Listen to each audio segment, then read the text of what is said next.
Anya and Joey, congratulations on season 2. Thank you. Thank you.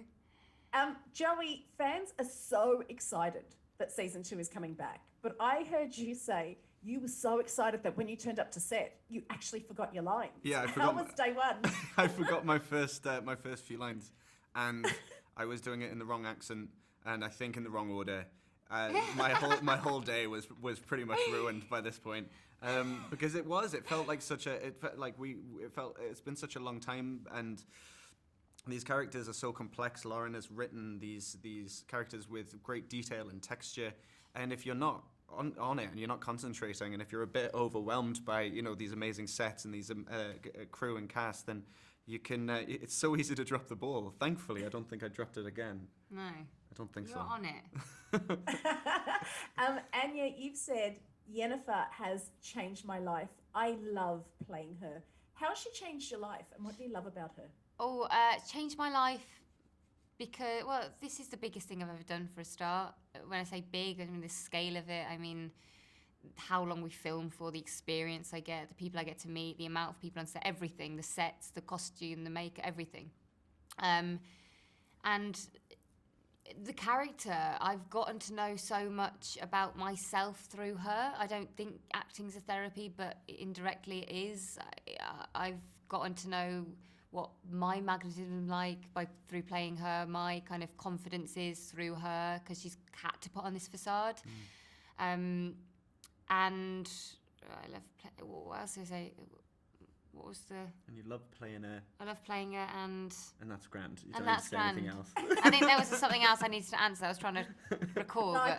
I think you wrapped that up really lovely. Okay, cool. Joey wrapped it up for me. It's why we work together. you work really well together. Joey, you've said that this season you've described Jaskier as being on a gap year. Why is that? I don't remember saying that. You're incredibly well researched. It's like, I think by that I meant that he's stepping away from the bar that he once was, and if we see season 1 as like him getting his A levels and kind of heading out into the world on his own, then this is the first year out, and this is the first time that he's no longer defining himself by a friendship or by other people. He's now got the money, he's got the fame, and he's going to try and enjoy it. But it's quite hard to do that in a darkening continent, a continent full of danger and full of real threat this season. So yeah, if it is a gap year, then it's a bloomin' weird one. I tell you, I don't remember saying that at all. I'm so sorry. I'll send you the link. Anya, to make this season, you guys had to work your butts off. It wasn't any ordinary. I mean, it's a tough enough show to make, and then you throw COVID into the mix. What were some of the challenges of this season? Yeah, COVID was the biggest challenge, I think, because we had a testing centre on site, so I felt safer on set than I did outside. Mm-hmm. But then you've got everyone's anxious for themselves, their loved one, a relative, mutual friend, the world, Yeah. So the anxiety on set kind of was palpable. You could feel that. You could, that's a bond that I don't think that really connected us. And I will never forget what it was like on the last day, actually. And I was just so emotional for everyone else. So much had happened in that space of time for so many people, so many life-threatening things, and we were all working so hard to bring something entertaining to the screen because we knew it would be entertaining. So yeah, that was probably the biggest challenge. So does that mean, Joey, that you're looking forward to going back to season 3? Because we know that Lauren's been saying she's hoping that there's a 7-season arc to this. Are you hoping that when you go back for season 3, it can be a bit more lighthearted? Wow. We're not going to do 7 seasons. Okay. I'm busy.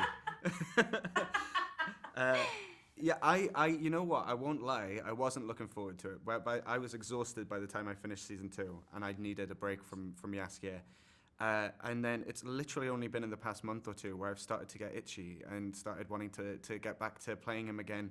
And we're in discussions with Lauren and all the team about where season 3 is going. And I'm now pretty excited. I'm trying to keep a lid on it so that I peak excitement when I start filming. Yes. I can't, so that you don't forget your lines. So I don't forget my lines. Exactly. Coming across like such an amateur. I am such an amateur. We are. Right, yeah.